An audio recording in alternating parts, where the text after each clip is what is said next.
Kuya Elmar, Mang Isko, nasasaktan siya. Tama ba ito? Tama bang ginagawa natin? Kung gusto mong mabuhay ang kapatid mo, Johnny, manahimik ka. Hindi lang sakit ang nasa kanya. Pero Mang Isko, sino po ang gumagawa nito? Sabihin niyo po. Kapag natapos na tayo, kapag naluwagan ko na ang mahigpit na kapit, doon kita sasagutin. Pero Johnny… Opo. Maganda ka. Ang may gawa nito ay nasa bahay lang ninyo. At kapag nagtagumpay siyang makitil ang buhay ng kapatid mo, ikaw ang isusunod. Mang Isko, Diyos ko, si Kuya. Tapusin muna natin ito. Kapag nabunot ko na ang sumpa, saka ako sasabihin. Sige po Mang Isko, kahit anong mangyari, iligtas niyo po ang kuya ko. Wag niyo akong sundan. Wag niyo akong kainin.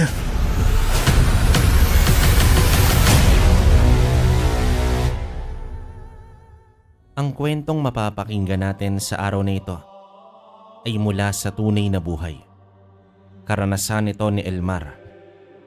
Nangyari ito taong 2005 sa lugar ng Borongan, Eastern Samar. Nang mga panahong ito, tahimik at payak ang pamumuhay niya kasama ang kapatid na si Johnny. May negosyo silang bigasan sa kanto ng baryo na pinagkakakitaan nila para sa kanilang pamilya at kinabukasan. Kilala ang magkapatid sa pagiging tahimik pero madiskarte sa buhay. Maaasahan din ang mga ito at madaling lapitan. Ngunit nagbago ang lahat nang dumating sa bahay nila ang asawa ng bunso nilang kapatid na babae, si Garbo, ang bayaw nila na pansamantalang tumuloy sa kanila. Sa kadailanang pinakausapan sila ng bunsong kapatid na makikitira muna ang asawa habang ipinapatayo pa lamang ang kanilang bahay. Kailangan kasi ng malaking pera upang matapos ang konstruksyon, kaya nagdesisyon ang asawa ni Garbo na magtrabaho sa ibang bansa. Nagdadalawang isip man ang dalawa, ay pinatuloy pa rin nila itong si Garbo. Naisip nila na kahit papaano ay kabilang na rin ito sa pamilya nila at nangako din ang bayaw na hindi magpapabaya at tutulong sa negosyo ng magkapatid. Naging maayos naman ang samahan nilang tatlo. Sa umpisa pero sa paglipas ng mga araw ay lumabas agad ang totoong ugali nitong si Garbo. Hindi natatapos ang isang linggo nang hindi ito nagkakaroon ng kaaway o walang inaapakang ibang tao at sa kasamaang palad. Umabot sa puntong maging ang magkapatid na bayaw na si Elmer at Johnny hindi niya pinalagpas. Magandang umaga sa inyo mga iho. Nariyan ba si Garbo? Oh, Mang Isko, magandang umaga din ho. Napaaga yata ang punta nyo dito sa tindahan. Hindi ba't kabibili nyo lang po ng bigas kahapon? Magandang umaga ho Mang Isko. Oo nga po. Tsaka bakit nyo po hinahanap si Garbo? May kailangan ho ba kayo? Ayun na nga ang sadya ko rito. May kinalaman sa pagbili ko ng bigas kahapon. Hinahanap ko si Garbo dahil siya ang napagbilhan ko at kulang ang naisukli niya sa akin. Anong kulang? Anong pinagsasasabi mo dyan? Oh, nandito na pala si Kuya Garbo at mukhang nakainom pa. Mabutit dumating ka na, Garbo. Asikasuhin mo muna si Manong Isko at may gagawin lang ako sa likod. Akong bahala, bayaw. Sige na't asikasuhin mo na ang dapat mong gawin. Teka ha, Mang Isko. Baka nag-uulyanin na kayo. Hindi ba't naibigay ko na ngayon bago ka umalis? Naibigay mo nga, Garbo. Pero kulang ang naisukli mo. 2 piso lang naman pero gusto ko ring maayos ang mga bagay-bagay. Kulang pala eh. Bakit ngayon ka lang bumalik? Kahapon pa dapat. Bakit ngayon ka lang? O baka naman gusto mo lang kaming gulangan? Iho, hindi ba't isa ako sa mga huling bumili dito bago kayo magsara? Isa pa'y may iba akong inasikaso. Kaya hindi agad ako nakabalik. 2 lang yon. Maliit na bagay. Maliit na bagay ha? Sa tingin nyo maliit na bagay ang ginagawa ninyo ngayon? Tignan mo at pinagtitinginan na ako ng mga tao. Pinapahiya mo na ako at pinapalaki ang simpleng sukli. Maliit na bagay ba to para sa'yo ha? Ang mamahiya ng tao? Lahat kayo iniisip nyo ako ang mali. Hindi nyo ba alam na pinaghihirapan ko rin ang oras ko dito? Garbo, iyo. Hindi ako ang pumapahiya sa iyo. May hinahon akong pumarito para makuha ang natitirang sukli ko. Hindi din ito tungkol sa laki o liit. Respetuhin mo ang tao. Sige na Kuya Garbo, ibigay mo na lang ang kulang na sukli. Garbo, tama na yan. Ano ba yung mga pinagsasasabi mo? Wala ka na sa hulog. Hinihingi lang nung tao ang sukli niya at walang mali roon. Anong ikinagagalit mo? Tama na. Tama na palang ipahiya ko dahil lang sa 2 piso na yan. Kung gusto nyo ng respeto, aba, hindi nyo yan makukuha sa akin. Sobra na yan Kuya Garbo. Hindi tungkol sa hirap o trabaho ito. 2 piso lang ang pinag-uusapan. Huwag mo nang palakihin pa. Ikaw ang pumapahiya sa sarili mo eh. Pati si Mang Isko sinisigaw-sigawan mo na. 2 piso lang. 2 piso lang pero lagi nyo akong tinatapakan. Minamalit at pinapahiya sa harap ng iba. Hindi nyo alam ang lahat ng ginagawa ko. Kinakampihan nyo pa ang matandang yan na halata namang manggugulang. Hindi ito tungkol sa pera, Garbo. Ito ay sa respeto. 2 lang yon pero importante sa akin ang bawat sentimo. Depuga, ni hindi nga kayo marunong rumespeto. Tapos gusto nyo, respetuhin kayo. Kung pagtutulungan nyo lang din naman ako, bahala na kayo sa buhay nyo. Basta ito ang tandaan nyo. May araw din kayo sa akin. Padabog na tumalikod itong si Garbo at halos mabitawan pa ang bote ng alak na kanina pa niya iniinom. Humahampas ang paa niya sa mga batot, malalakas ang yabag na para bang sinasadyang iparinig sa lahat ang galit at lakas ng loob niya. Napatingin ang ilang kapitbahay na kasalukuyang bumibili sa tindahan at ang iba na may napapailing.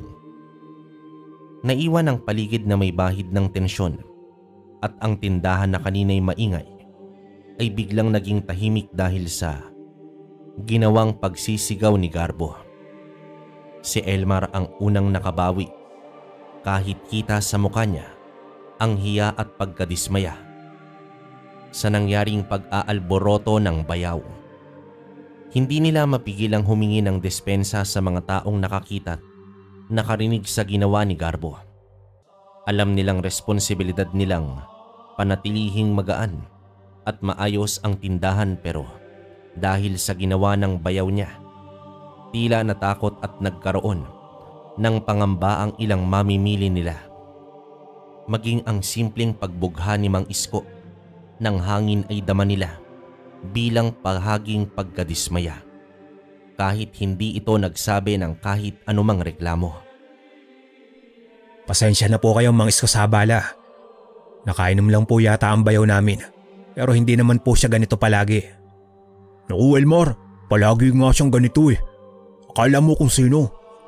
Di ba ilang beses mo na yung pinagsabihan na huwag pupunta dito kapag nakainom at masama sa negosyo ang lasenggo? Ano ka ba Johnny? Husto na. Asikasuhin mo na lang yung ibang bumibili. Ako na dito. Sige na, doon ka na sa kabila. May bibili pa. Si Kuya Elmar naman no. Totoo naman eh. Masyado kang mabait at mapagpasensya. Kaya tignan mo't umaabuso na yung hilaw mong bayaw. Walang respeto. Sige na, sige na. Iiling-iling na napabalik sa loob ng tindahan itong si Johnny para pagbilhan ang iba pang bumibili. Ngunit panaka-naka ang pagbaling nito nang tingin sa dalawa na halatang nakikiosyoso sa pag-uusap nila. Pasensya na po talaga kayo Mang Isko. Eto na ho yung kulang sa sinukli sa'yo kahapon ni Garbo. Wala na iyon Elmar. Teka, 10 yan. Sobra yung iniaabot mo. 2 piso lang ang sukli ko. Ayos na ho yan. Kunin mo na ho at pakonsuelo na lang ho sa ginawang pambabastos sa'yo ng bayaw ko. Ay, hindi na iho. Alam mo namang isa akong albularyo, hindi ba? Kaya't hindi ko ugali ang manlamang sa kapwa. Bagaman mahalaga sa akin ang bawat sentimong meron ako, hindi ko naman maaatim ang manggulang ng iba. Oo nga po eh. Hindi nga ho kayo naniningil kapag may nagpapagamot sa inyo. Naiintindihan ko, Mang Isko. Pero bibigyan lang kita ng babala, Elmar. Kayo ng kapatid mong si Johnny. Mag-iingat kayo sa lalaking yan at hindi maganda ang kutob ko. Kung ano man ang mangyari at may kailangan kayong magkapatid, huwag kayong mahihiyang lumapit agad sa akin. Ano pong ibig mong sabihin? Wala naman. Hindi ko lang gusto ang tabas ng bibig ni Garbo. Sigurado akong may ilalala pa sa inasal niya kanina. Pinag-iingat ko lang kayong dalawa ng kapatid mo. Ganun ho ba? Sige ho, Mang Isko. Huwag po kayong mabahala at kayang-kaya pa naman ni Johnny ang bayaw naming yon. Oh shit, mauuna na ako at marami pa akong gagawin sa bahay. Sige ho, Mang Isko. Mag-iingat po kayo sa daan. Lumipas ang 3 araw matapos ang eskandalosong ginawa ni Garbo sa tindahan. Sa loob ng mga araw na yon ay ni anino ng bayaw ay hindi man lang nila nasilayan. Hindi ito umuuwi at hindi rin nagpapakita.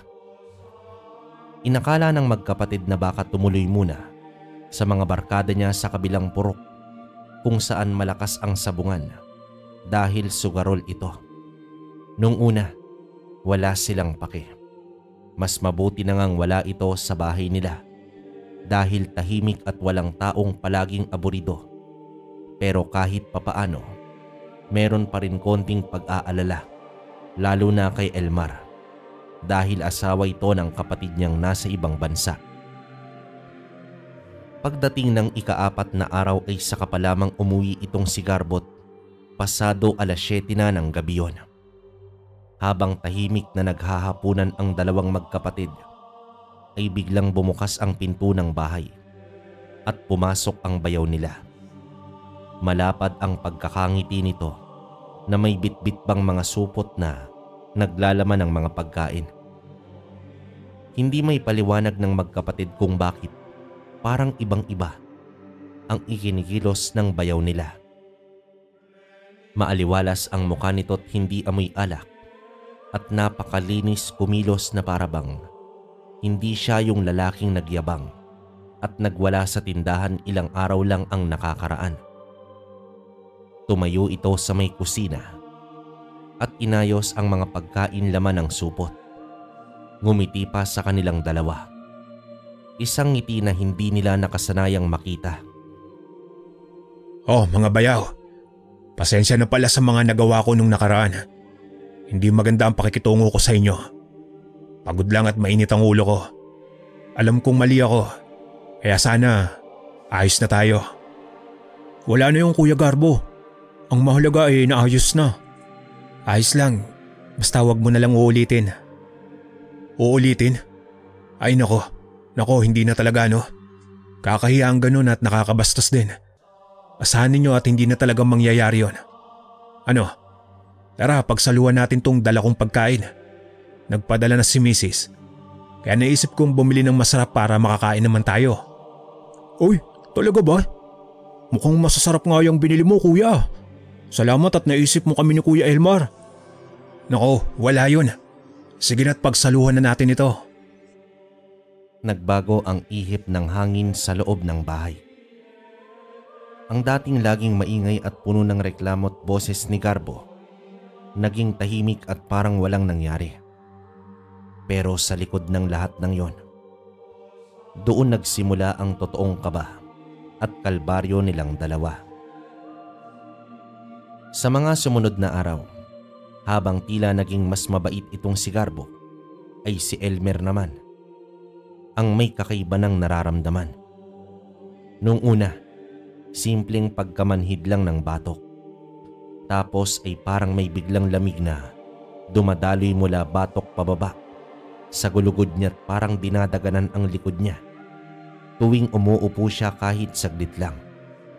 At ang pinakamatindi, ay ang pangangalay na walang dahilan mula balikat hanggang tagiliran na para bang may humihila ng laman niya mula sa loob. Isang gabi nun, habang inaayos pa lang niya ang bigas sa tindahan, napansin ni Johnny na hirap si Elnar sa pagbubuhat ng kalahating sako na nasa 25 kilong timbang. Kuya Elmar, bakit parang ang hina mo ngayon? Nakailang araw ka pang nagpapahinga, pero mas lalo kang mukhang nanghihina ah. Ewan ko ba, Johnny? Parang may nakaupo sa bato ko. Masakit lagi dito. Pati likod ko, bigat na bigat ako. Kinapa niya ang batok niya at may matigas na tila bukol pero hindi naman talaga bukol. Para bang may pamamaga ng malamig. Habang nag-uusap ang dalawang magkapatid, ay pinapanood lang sila ni Garbo mula sa gilid habang nakaupo ito sa bangkito. Tahimik itong umiinom ng kaping itim. Hindi umiimik pero ang mga mata niya ay nakatingin lang kay Elmar. Mataman at hindi kumukurap na parabang ang lalim ng iniisip o binabalak niya sa taong tinitingnan. Napansin niyo ni Johnny, kaya naman nakaramdam siya ng kakaibang kilabot sa kung papaano makatingin ang bayaw niya. Bago pa man siya mapansin ito, tinawag niya na ito't kinausap. Kuya Garbo, ikaw na muna ang tumao sa bigasan ha. Kailangan kasing magpahinga ni kuya. Hindi kasi maganda ang lagay ng likod niya eh. Walang problema, Johnny. Ako nang bahala. Magpahinga ka na, bayaw. Dapat maalagaan mo ang katawan mo at mahirap na. Ikaw pa naman ang mas nakakaalam sa negosyong ito. Salamat, Garbo. Mga ilang araw lang naman siguro at gagaling na din itong likod ko. Kahit gawin mo ng linggo, Elmar. Huwag kang mag-alala, nandito naman kami ni Johnny. Sa ngayon, mas mahalagang makapagpahinga ka ng maayos. Hindi ba, Johnny? Tama, Kuya Elmar. Kami nang bahala dito ni Kuya Garbo at huwag ka nang mag-alala. Kinabukasan ay hindi na nakayanan ni Elmar ang sakit. Sobrang bigat na talaga ng batok niya, na parang may nakaupo at humihila ng mga litid niya pababa. Pagbangon niya mula sa higaan, halos sumubsob siya sa sahig dahil sa bigat ng likod niya. Kinailangan pa siyang tulungan ni Johnny makatayo lang. At doon na talaga nagpasya si Johnny na siya na muna at si Garbo ang tatao sa bigasan. Pinagbawalan na muna niyang lumabas ng bahay ang Kuya Elmar niya. Nang sa ganon ay hindi na lumala ang nararamdaman nito. Pero ang hindi nila alam, sa bawat oras na hindi na si Elmar ang humahawak sa tindahan at sa bawat araw na pinipilit nitong bumangon pero hindi kaya, siyang pagpupunyagi naman ni Garbo mula sa sulok ng bahay. Imbis na mag-alala ito sa kalagayan ng kapatid ng asawa niya, ikinatutuwa pa nito ang nangyayari. Hindi nga lang niya pinapakita harap-harapan. Bagkus ay umaakto siyang nag-aalala at walang alam. Sa paglipas ng mga araw, mas lalo pang lumulubog si Elmar sa isang sakit na hindi niya maipaliwanag. Mula nang magbalik si Garbo na biglang bumait, ay doon na din nagsimulang maghinala itong si Johnny. Batid niyang hindi normal ang mga ikinilos nito't hindi siya kumbinsido sa sinabi ng nakakatandang kapatid na baka naumpog ang ulo ng bayaw nila at nagbago na.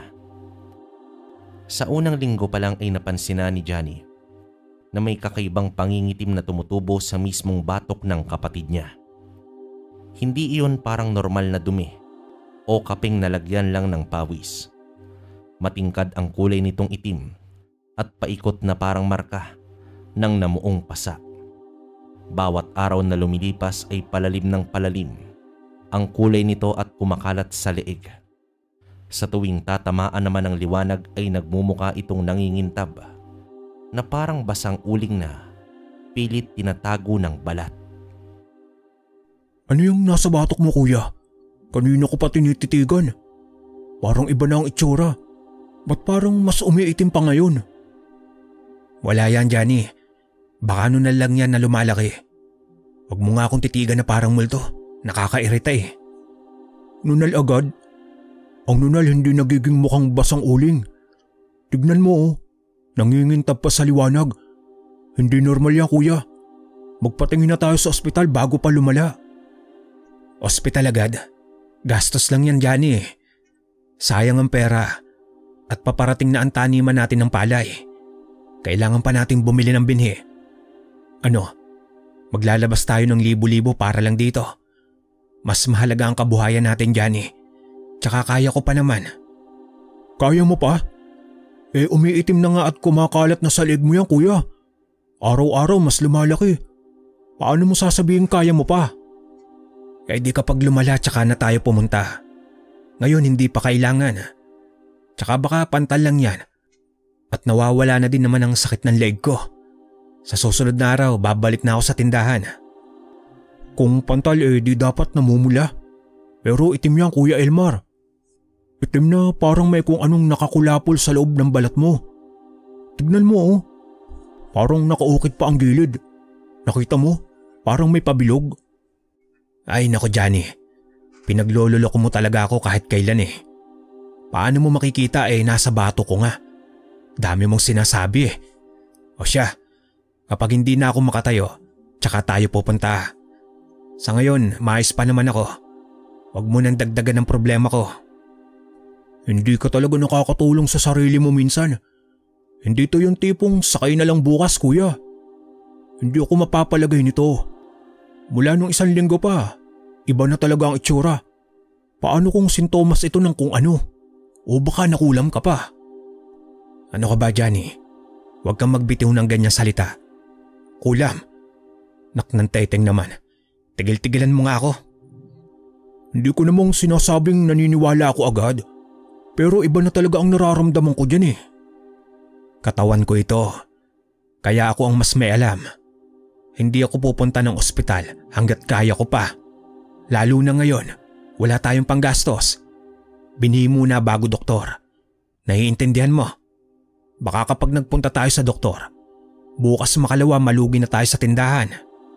Ang tigas ng ulo mo, Kuya Elmar. Hindi ko nga tanggap yan. Hindi mo to pwedeng isang tabi. Kapag napabayaan to, baka wala ka ng panahon magpaliwanag. Johnny, tigilan mo na ako. Kaya ko pa. Ayaw kong gumastos sa wala. Saka na kapag kailangan na. Sige kuya, pero tandaan mo ito. Kapag may nangyari sa'yo, hindi dahil wala tayong pera. Ikaw ang tumatanggi. Ikaw ang nagmamatigas. Kung ganun, ako ang may kasalanan.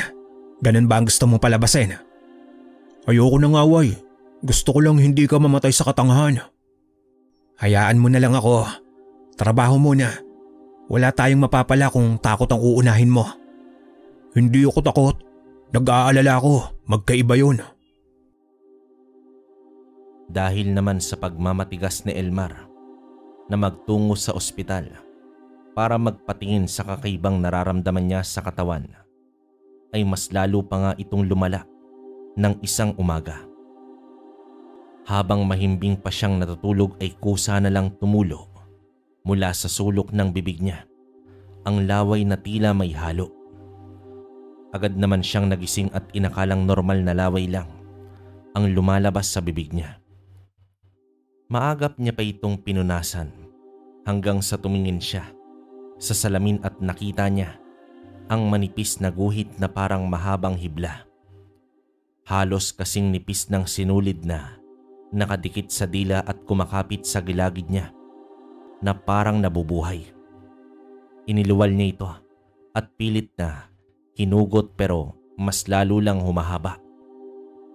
Parang walang katapusan at habang hinihila niya ay ramdam niya ang pagkapit nito sa loob ng dalamunan. Nang malaglag yon sa may sahig, ay nagmistulan itong hibla na kulay abo na nanigas at unti-unting natuyo. Lalo siyang kinilabutan ng dahan-dahan itong naglaho sa paningin niya. Nanindig talaga ang mga balahibo niya sa katawan at ramdam niya ang mabilis na pagkabog ng dibdib dahil naman sa kaba. Simula noon, nagsunod-sunod na ang mga gabi nang hindi niya maipaliwanag na lagnat.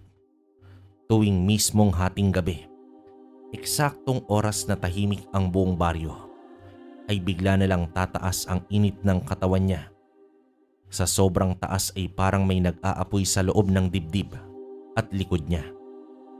Hindi iyon lagnat na may kasamang panginginig, kundi mainit na parang sinusunog ang kalamnan niya sa ilalim ng balat. Magdamag siyang nababalisa, pawis na pawis. Nanginginig ang mga kamay at halos hindi makahinga sa bigat ng dibdib. Pagdating ng madaling araw, ay katakatakang kusang nawawala at babalik siya sa parang normal. Pero bawat umaga, mas maputla siya na animoy, may humihigop ng lakas niya. 2 linggo pa nga lang ang nakakaraan. Humpak na ang mga pisngi niya't namimilog na ang mga mata. Hanggang isang gabi, nadatnan ni Johnny ang kapatid na nakaupo sa madilim na sala at duguan ang ilong. Blanko ang mga mata't nanginginig ang buong katawan. Sa gilid ng labi ni Elmar ay may nakadikit na namang hiblang kulay abo na gumagalaw ng marahan na animoy uod na humihinga. Dito mabilis siyang humingi ng tulong sa bayaw niyang si Garbo na tiyak niyang nasa malapit lang na silid. Ngunit nakailang ulit niya nang tinawag ang pangalan nito ay hindi man lang ito lumabas, na para bang nagbibingi-bingihan o sadyang ayaw tumugon. Sa gitna ng lumalaking takot at pagkataranta, naisip ni Johnny ang tanging taong maaring tumulong sa kanila. Walang iba, si Mang Isko, ang matandang albularyong suki nila sa tindahan na nakasagutan ni Garbo. Nasa dulo lang ito ng baryo nakatira. Mas mabilis lapitan kaysa ang ospital na ilang milya pa ang layo. Hindi na siya nag-atubili pa't mabilis niyang inakay si Elmar, at kahit mas mabigat at mas malaki pa ito sa kanya, nagawa niya itong buhati na para bang wala lang. Dala iyon ng bugso at takot na kung ano na. Sa halos liparin niya na ang daan, makarating lang agad sa bahay ng matanda. Umaasang may sagot si Mang Isko sa bangungot na bumabalot sa kanilang magkapatid. Mang Isko! Mang Isko, buksan niyo po! Pakiusap, tulungan niyo po kami! Ano ba ito, Johnny? Diyos ko, anong nangyari sa kuya mo? Pasok, bilis! Mang Isko, hindi na po siya makahinga ng maayos. Nanginginig po buong katawan niya at nadatnang ko na lang na dumudugo yung ilong niya. Ihiga mo siya rito sa papag. Dali. Dahan-dahan. Huwag mong ibabagsak. Mahabaging Panginoon. Malala to. Sobrang lala na. Mang Isko, ano po yun? Bakit ganyan ang itsura ni Kuya Elmar? Tulungan mo ako, Johnny. Kumuha ka ng planggana. Nandyan sa ilalim ng lamesa. Isama mo na yung bote ng langis na itinabi ko sa may altar. Bilisan mo, iho. Oras ang kalaban natin. Mang Isko, ano pong gagawin natin? Bakit po parang kinukuhanan na siya ng lakas? Hawak dito, Johnny. Pindutin mo ang sentido niya para hindi siya maipit sa hanging dumadaan sa loob ng katawan. Hindi na ito basta sakit, iho. May matinding pumasok sa kanya. Pumasok? Ano pong pumasok? Matindi na ang kulam na ibinaon sa katawan niya. Sa mga oras na ito, nararamdaman kong tutuluyan ng wakasan ng mangkukulam ang buhay ni Elmar. Kulam? Sinasabi na nga ba? Sino po ang gagawa sa kuya ko ng ganito? Sabihin niyo po sa akin, Mang Isko. Mamaya na iyan. Kapag humina pa ang pulso nito, wala na tayong masasagip. Abutin mo ang dahon ng saging dyan sa gilid. Ilalatag natin sa tiyan niya. Mang Isko, nangingitim na po yung batok ni Kuya Elmar. Ano po yan?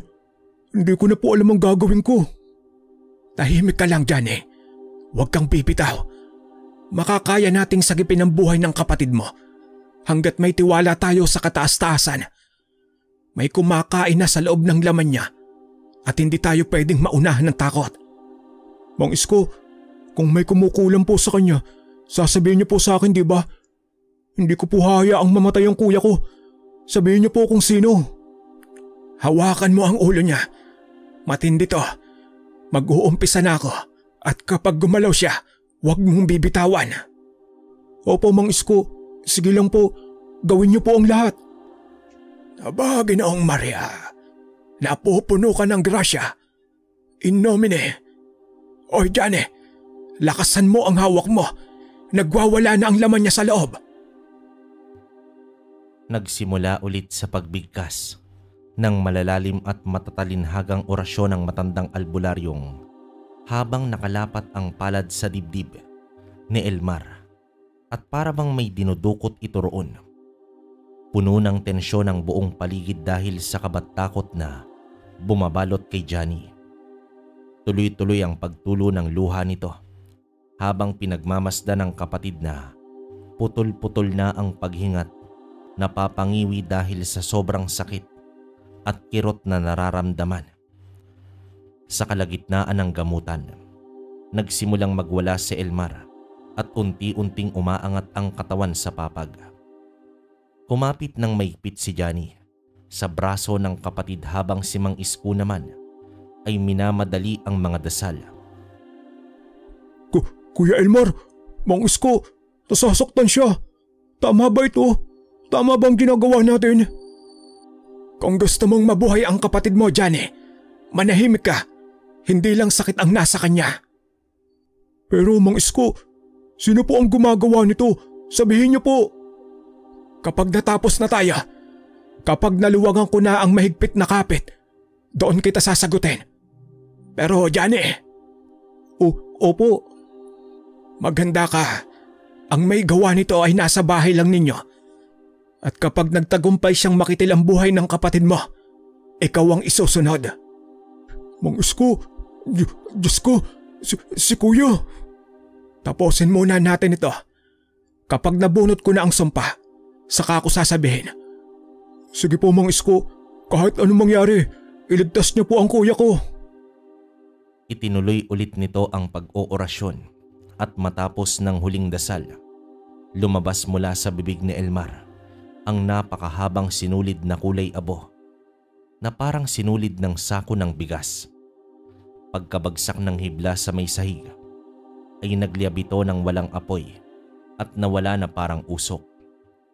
Sa mismong sandaling yon, napaigtad itong si Elmar pero gumaan ang paghinga ng dibdib niya. Humulas ang putla sa muka at sa unang beses, bumalik ang kulay niyang may buhay. Tapos na. Buhay na ang kapatid mo, Johnny. Pero hindi dito nagtatapos ang sumpa. Bakit ho? Papaanong hindi natatapos?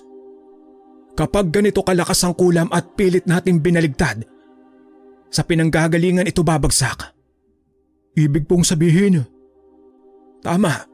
Mas malala ang balik nito sa taong gumawa. Kinabukasan, pag-uwi ng magkapatid, ay nadatnan nilang wasak na ang kwarto ni Garbo. Lahat ng gamit ay nagkalat sa dingding na para bang nilooban nito, subalit ang mga damit ay sinira-sira na parang kinagat at sa gitna ng sahig, nadatnan nilang nakaupo si Garbo. Nanginginig at paulit-ulit na sinasabi ang parehong salita. Wag niyo akong sundan. Wag niyo akong kainin. Takot na takot ito habang tulalang nakatitig sa isang madilim na parte. Naglalaway din ito na animoy nawawala na sa kanyang sarili. Nang subukan siyang lapitan ni Johnny, ay bigla itong kumaripas ng takbo palabas ng pinto. Wala ng tsinelas at sigaw ng sigaw na tila ba hinahabol ng halimaw. Mula noon, hindi na ito muling bumalik pa at hindi na nakita ng kahit sinong kapitbahay, ni pulis, kaanak at ibang taong napagtatanungan nila. Sa tuwing hinahanap nila ay walang nakakapagsabi sa kanila. Parang nilunok ng kung ano itong si Garbo ni anino nito'y walang makapagturo sa kanila kung nasaan na ang bayaw nila. Sa paglipas ng mga buwan ay tuluyan na ding gumaling si Elmar. Nanumbalik ang kulay ng balat niya at ang lakas pati ang dating sigla sa muka. Hindi na muling sumulpot ang mga sinulid at ang kakaibang bangungot, ngunit nag-iwan ng marka ang umitim na parte ng batok niya. Hindi ito tuluyang nawala at iyon na nga ang naging tanda na kinulam siya ng aroganting bayaw niya. Wakas. Okay, para sa akin mga kabaryo, medyo nagtataka lang ako dun sa last part, lalo na nung yung term na parang si Gabu yung nakakita ng hindi tama, no? Hindi rin malinaw yung background ni Gabu tuloy, ni Garbo. Since ang pinaka storyline nga rito is nang kulam tong si Garbo, pero hinahanap ko kaya lang wala. Hindi ko alam kung paano nagkakilala yung kapatid niya at si Garbo, saka kung saan bang galing tong si Garbo. No, pwedeng talagang may lahi siyang nasanay ng kaliwa, pwedeng gano'n, no? Kaya lang, ano yung purpose talaga? No, pwedeng siguro yung nagkasagutan sila, di ba? Tapos, pwedeng gano'n, no? So, yun. Pero para sa akin, nakakabitin yung storya, pero overall maganda naman. Saka medyo latest to. 2005, saka Borongan Samar. So, yun. Kamusta sa lahat ng mga nasa Borongan? Yan. So, yung shoutout natin, next upload na lang din. Balik na tayo ulit sa pag-upload since nagkaroon tayo ng sakit. So, yun. Maraming salamat mga kabaryo. Sa ngayon hanggang dito na lang. Hanggang sa susunod na kwento. Maraming salamat.